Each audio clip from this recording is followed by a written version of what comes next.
Okay, I guess we'll go ahead and get started. So good afternoon, everyone, and welcome to Take Charge Live at Memory and Movement Charlotte. We're so glad you joined us for this monthly conversation where we're going to empower caregivers and families to navigate the journey of memory and movement disorders with confidence and support. For those of you joining for the first time, Take Charge Live is an interactive discussion where we bring in expert voices, share practical advice, and answer your questions all in real time. This is your space to learn, connect, and feel supported.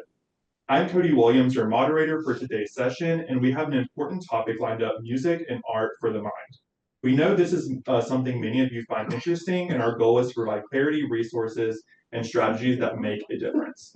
I want to remind everyone that this is a conversation. The first half of the call will be active listening from our two speakers, and the second half will be question and answer. If you have questions, drop them in the chat or raise your hand if you're in person, and we'll get to as many questions as we can. This event will be recorded and posted for viewing on the Memory and Movement Charlotte website by next week. If you do not feel comfortable being on camera or having your voice in the recording, please make sure that you drop your questions or comments in the chat, and I can read out those questions for you. Lastly, because some of us are virtual, I ask that everyone remain muted throughout the call until the question and answer portion of the conversation. Okay. Before we dive in, I'd like to introduce our experts for the day. So the first expert we have is Jessie Hoskins, is a physician assistant at Memory and Movement Charlotte, and you've been here for around 3 years, correct? And native Charlottean, Jessie has a BA in English from Boston College, a Master's of Medical Science from Wake Forest University School of Medicine, and spent years practicing internal medicine.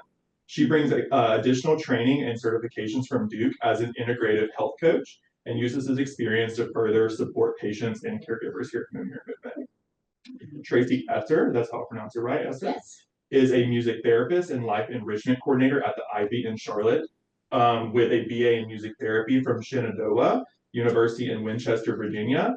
Tracey then completed an internship at Charter Westbrook Hospital in Richmond. She has worked in long-term care communities as an activity director for 8 years, and is a board-certified music therapist and activity professional. We're grateful to have them here to share their knowledge and experience with us today. Welcome, Tracey and Jessie. Thank you for being here once again. So now it is their turn to go ahead and speak, so you guys can go ahead and take it away. So why is art important to the brain? I love talking about the brain, so I won't get too sciencey, so I don't have a good picture for you guys. I'm going to start with art, so I finish music to go to where your expertise. The thing about the arts is that let's start with visual arts. When you're even just looking at art, you're activating different areas in the brain, right? You're pulling up your memories of artists, you're pulling up emotions, your visual cortex is lighting up. When you actually create art, you're activating 2 different areas. Can you hear me? Speak a little louder. Sure. Thank you. When you actually engage in creating art, though, what's amazing is you can activate 2 completely different areas of the brain. So you have your cognitive control network. That's executive functioning, planning, thinking through shapes and colors and shading what you're going to do. When you hit that flow state, you actually also activate the default mode network.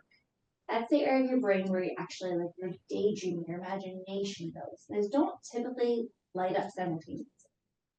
So when you actually engage in creating art, pottery, painting, drawing, you're able to kind of create some new neural connections, keep your brain's neuroplasticity going. Music is also super amazing for the brain. When you listen to music, it lights up all these different areas of your brain, and they actually synchronize. Listening to music, it's obviously the auditory center because you're hearing it. Yes. It's your motor center, the beat. It's your emotions. It's memories. But the only thing that lights up your brain more than music is actually social interaction. So listening to music keeps those neural connections strong, keeps your brain, healthy, and promotes neuroplasticity. It also releases tons of dopamine, which is awesome. We love dopamine in the brain. And I'll let Tracey talk about kind of what she does for her expertise now. Yes, I love how you brought up in the brain, music does lights up all areas of the brain. It kind of gets everything going simultaneously. And it is the only sensory that does that. Some of the things that we do at the Ivy with our members, we incorporate music somehow into every day. Whether it is a performer coming in, whether we have students, we have a partnership with Queen's University with the music therapy students. They come in, complete hours with us that they need for graduation. So whether it's the students coming in, whether it is myself leading a music therapy session, simple singing. We turn music into cognitive activities, word games, things like that. At the Ivy, we have a wide range of different levels. We have members who are MCI, and then we have some members that are a little bit further in their journey. So music is a very non-threatening tool to use to engage those memories, engage that thought process, to get those areas of the brain firing. And I can adapt it, we can adapt it to any level. So everyone is getting a benefit. One of the best things we do lately, is a simple name that tune. And we have baby boomers now that are becoming our, members. We have some younger onset, so you're looking at music from different times than we did, 10, 15 years ago. Their music, any music that was popular in their 20s, the young 20s age is what we're looking for. And so sometimes now we're looking at music from the 70s, from the 80s, depending on the age of our members. So it's been really cool to see these changes and to use those tools to bring the music to them. In your 20s, your brain's going through a really big phase of development. Mhm. So that music kind of creates this lifetime connection for you. It's really great music to listen to whenever you're just feeling down. You blast music, you remember being in the car with your friends, those memories, those emotions. And it just brings that music has the power to bring all that back. And let your brain's firing to tell you, hey, remember that time? Exactly. Remember your dance?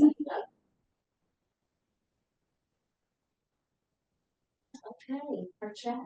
Our chat. Now our chat. Our big questions. Our big Yes.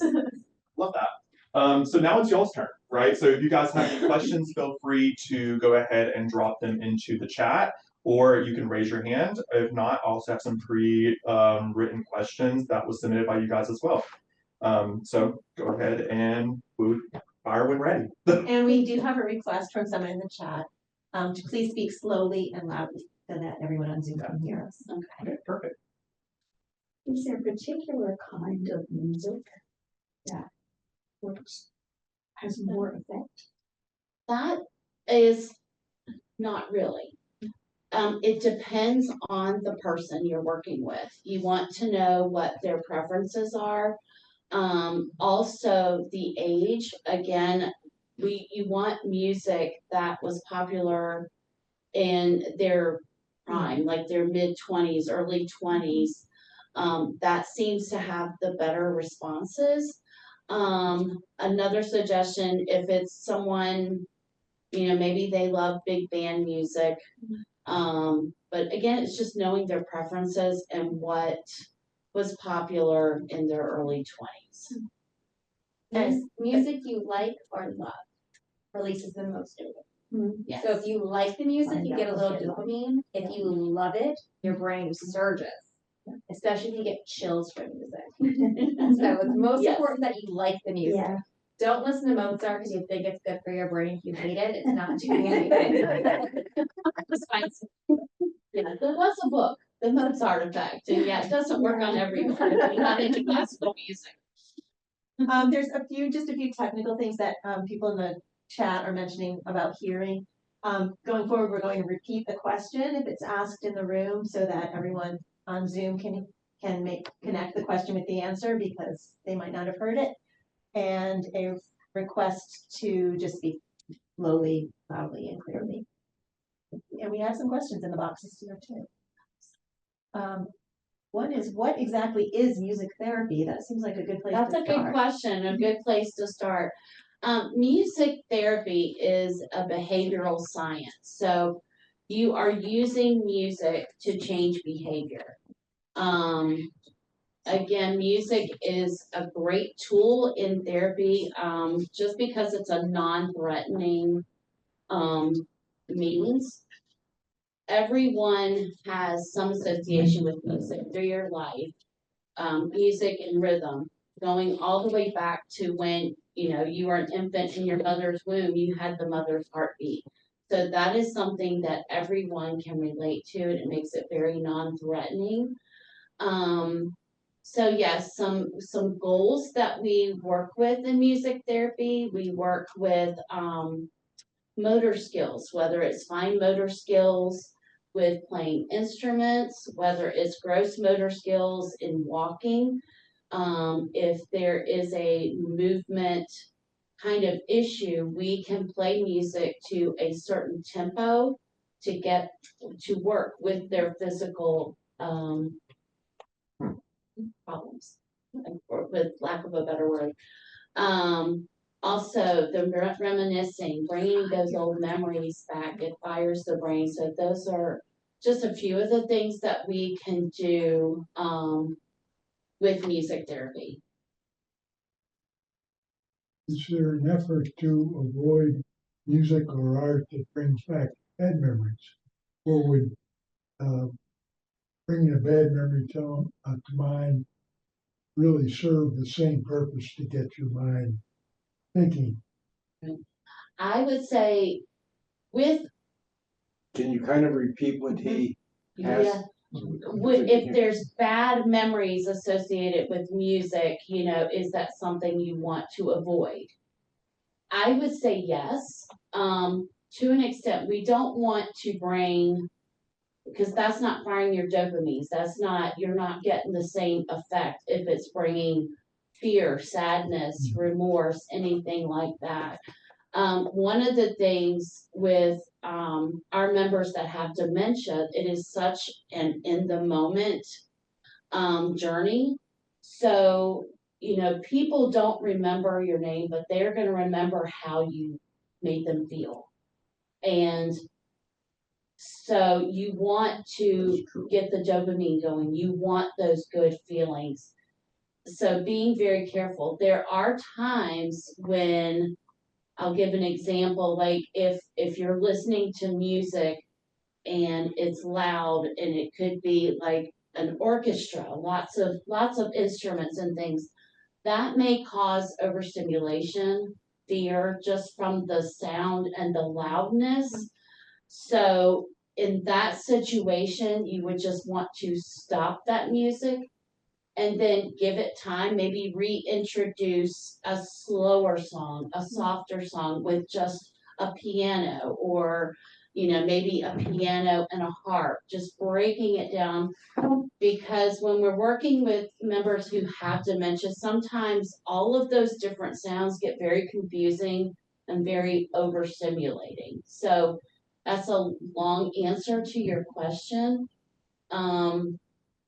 But yes, if it's bringing, grief or despair or anything to your member, then I would, yeah. One of the questions from online is music therapy something that memory and movement patients can request? Yes, we can send referrals. And we happily do. Okay, perfect. Where do those referrals go to? Like what resources are available in the? So we refer to the Ivey, the Queens College Music Program. There's one down south. Those are the ones I'm aware of that we use more. Piedmont music Yeah. therapy, that's, yes. But we have a list of resources, so we can find one that's convenient for your family. And I see a question about music therapy and movement disorders. Yes, absolutely. Some of our patients, Parkinson's, we say ballroom dancing is a fantastic exercise just because of that beat, the music, it activates that motor cortex, helps you move better. Some patients with Parkinson's, they can't walk well, but they can dance. So music is fantastic with movement disorders. Another question I see is what should you do if you play music for someone with Alzheimer's and even though they love music normally, they tell you to turn it off? What do you have any strategies or suggestions? Respect their wishes. If they ask you to turn it off, then turn it off. You know, that might be their favorite song, but in that moment, they could be feeling overwhelmed, distressed, or, you know, so absolutely, if, you know, a member asks you to turn it off, definitely turn it off. You could spend some time maybe doing something else and try to reintroduce it later.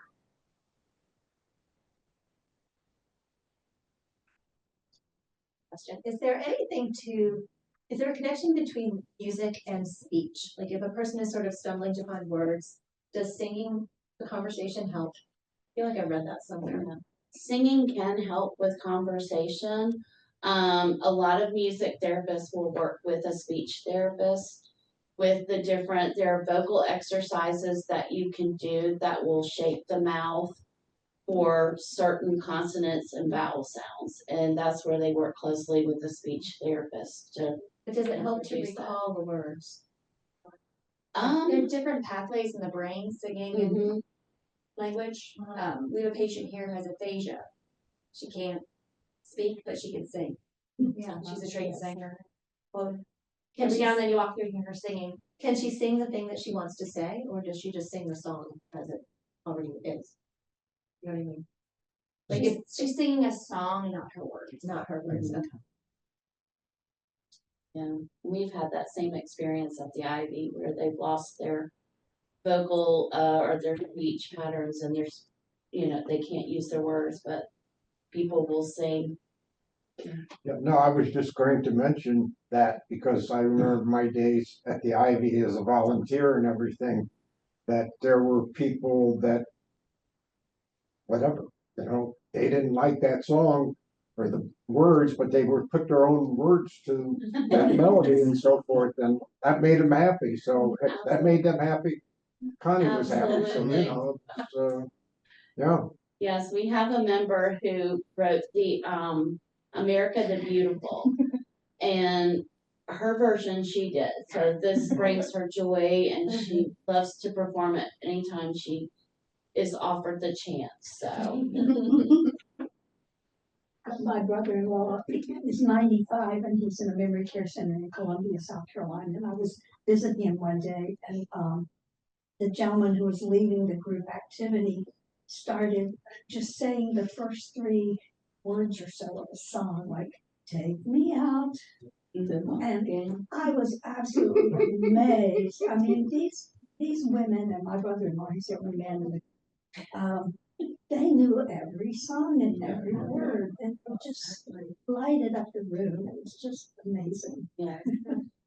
And it's interesting, we do a finish the lyric game. And when you do that, I think most people have a need to have something finished. Like when you say, "Take me out," you have to finish it. You know, it's the greatest, and it's like to the ball game, you know. So that is one of our great activities that we use a lot. And yeah, it is amazing. And we have a lot of members that can actually remember like the second and third verse when I can't even remember. I have to cheat and pull up the lyrics. I don't remember. Kind of following that same scenario, what are some real life stories that you have seen the real impact of music on people with, you know, memory or movement disorders? For both of you, I'd love to hear. Well, one of mine is the example of the lady that we had, one of our members, she's just a wonderful lady. Years ago, she had lost her speech. She couldn't talk, but she would sing. And she would sing every word clearly, beautifully, that kind of thing. We have had members who it's not singing, but they hear music and they have to move. It is like constant movement, but it's beautiful. They're moving to the rhythm, they're moving to, and that is engagement. They may not participate in a word game or something that is they're not at that ability anymore, but if there's any kind of rhythm going on, with the speech or the music or anything, they are engaged, they're a part of that group, and I think that's another reason, music therapy is so important with this population. So many times, patients with dementia kind of feel cut off from the world. It's hard for them to engage or be in a group of people, but you add that element of music and it opens it up, whether they are engaged in the group with movement, whether they are engaged with singing, patting their leg, tapping their foot, whatever, that brings them to that moment and as part of that group. So I'll tell a story about art therapy. I have a patient who has cognitive impairments who, known for a while, comes in one day and this patient was doing fantastic. What did we change? You're doing so well. Like, what's happening? Like, wow. Started art class. He's painting every week, and instead of being worried about the news, he was looking at videos on YouTube of, painting techniques. And I couldn't believe how well he was doing. I mean, like, we tried medications and didn't see much improvement, but once he added art to his routine, he just was thriving. It was just fantastic to see. So I'll bring up that. Absolutely. And just to add into that, that's so important because I think a lot of times, even with our members and patients with MCI or whatever diagnosis it might be, as we age, we kind of lose purpose. And introducing a new, like an art class or a music class, it gives new purpose. Yeah. Like putting all of his attention into YouTube, trying to find painting techniques. That's just an amazing thing that happens, having a purpose. Scroll down the questions that come in. See. There's a question about, do you know about the Dementia Alliance of North Carolina at all and their interactions with music therapy? No, yeah, it says that they work with caregivers to make an iPod of music for someone with dementia. So that's something, maybe an additional I'm resource. sorry. In Mr. Van Horn's room. Oh, yeah. Okay. Well, I'll still remember.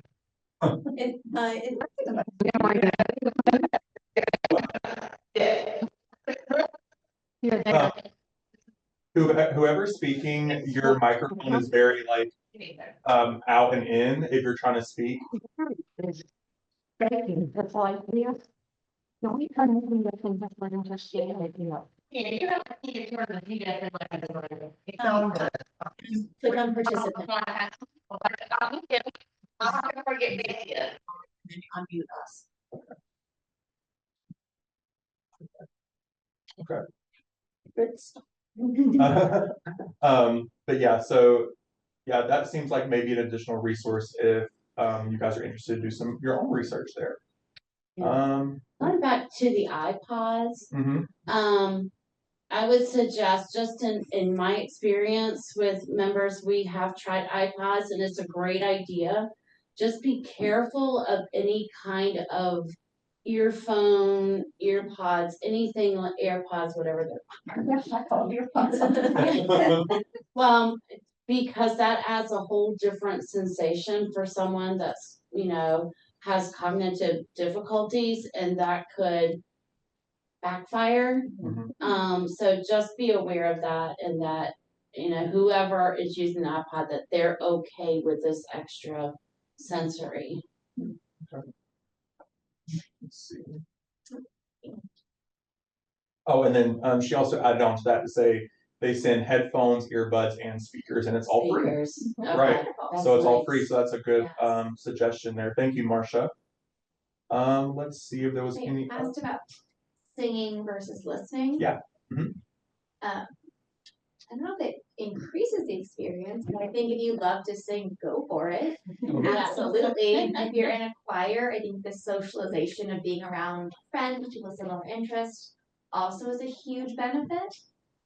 So if you love to sing, go for it. I'm like Tracey, guys more coaches Yeah. on it than I do, but If go for it. like participating and performing, if in the past that person has been a performer, maybe sang in a choir, played guitar, piano, whatever, then that might be something that could enhance their experience.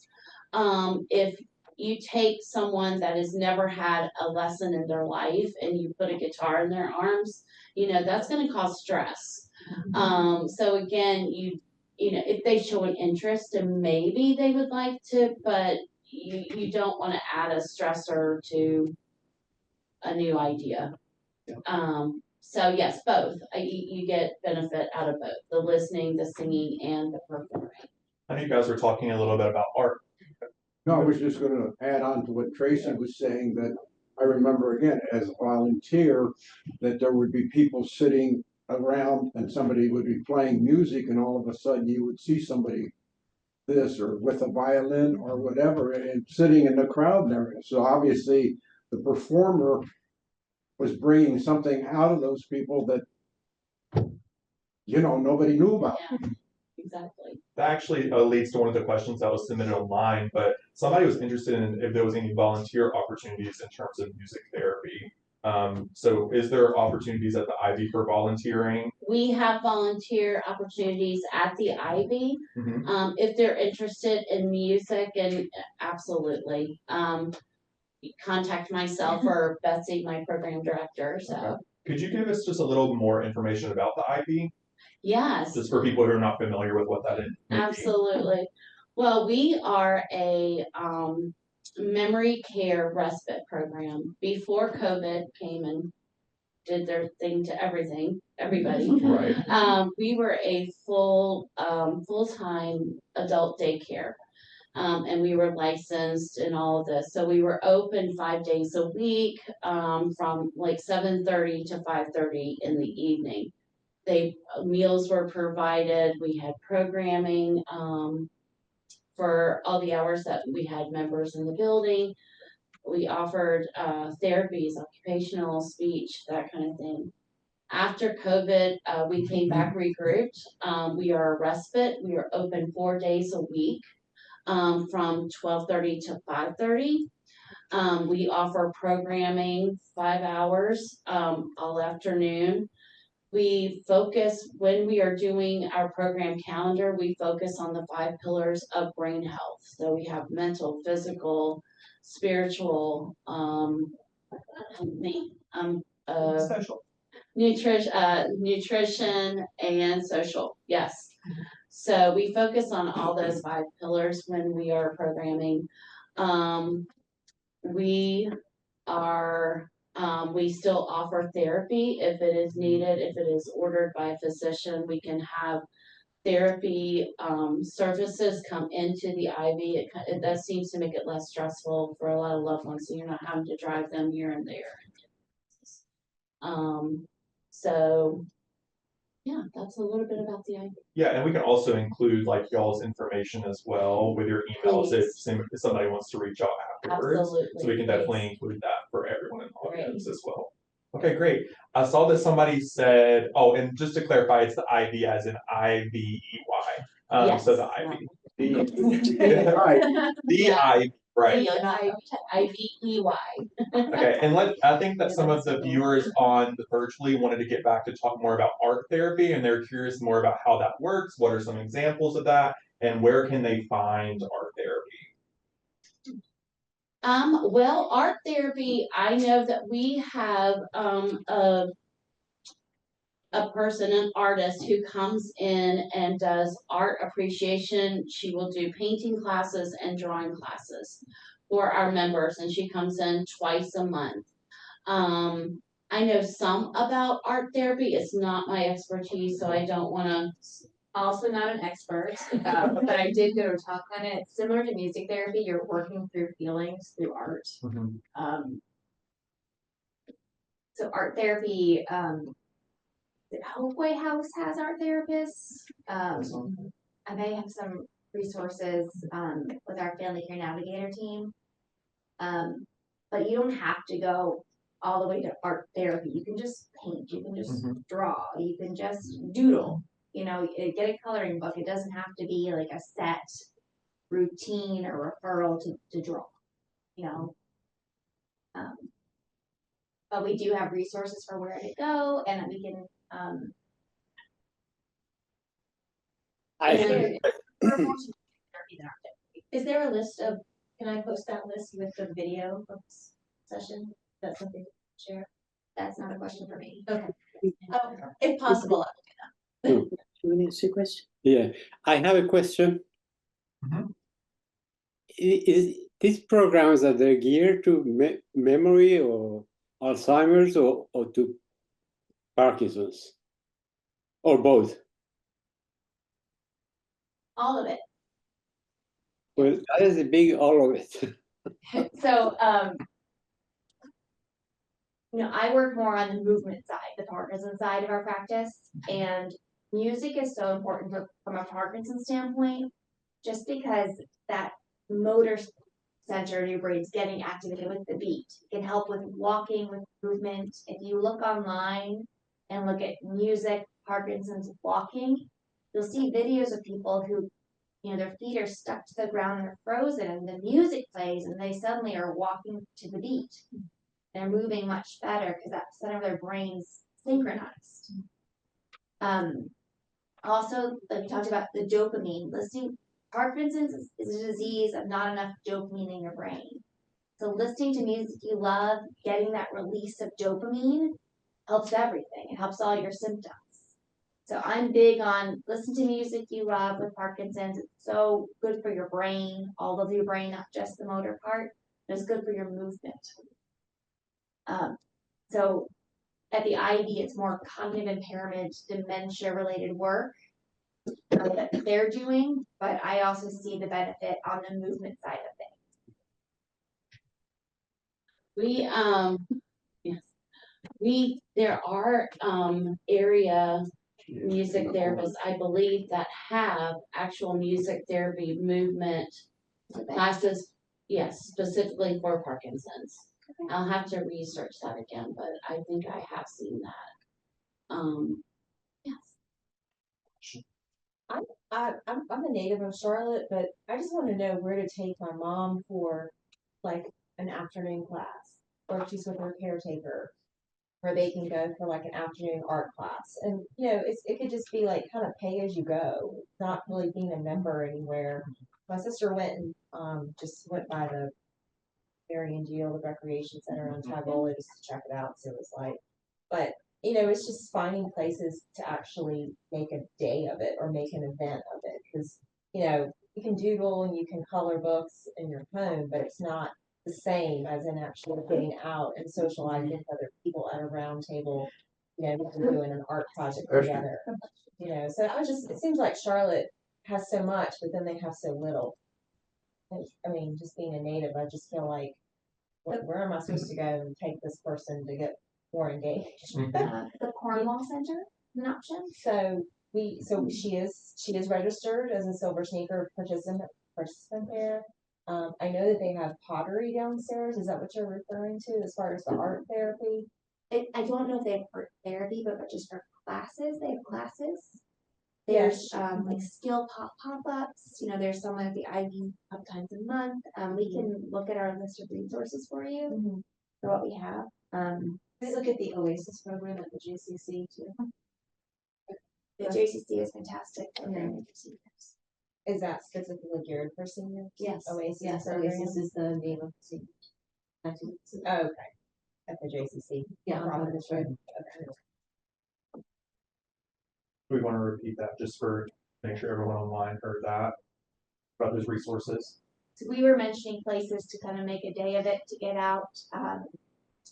The JCC has the Oasis program, the Cornwall Center in Myers Park, Eastover.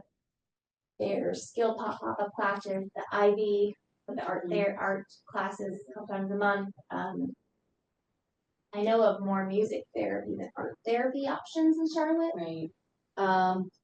With music therapy, there are certain areas that, I know that Queen's University has some, options that are open to community. There's also a group that is South Charlotte, more Westinghouse Boulevard, Piedmont Music Therapy Services. They may be offering like a class per se, for older adults. Also possibly the library. Check out your library branch. Yeah, I mean, I'm a member there and I get their emails. I just think that if they're gonna email out certain things, it would, I'm just saying Yeah, specific to they different. don't email even a age fraction of all the groups. programs. Go on their website and look at the programs. Yeah, the South Park Library has like crafting circles that get together. They a lot of programs. And these that groups go- wouldn't be all people, dementia, but That's like the okay. appropriate I for, mean, yeah. I mean, she's not gonna go by herself. I mean, Right. She'd be accompanied by a family member or okay. Sure. Great. Is there any other questions from anybody virtually, anybody in person, before we go ahead and wrap up? Just a couple of reminders, so just a round of applause for our two experts. They did a great job. But until next time, that is it, so take care and keep taking charge. Hey,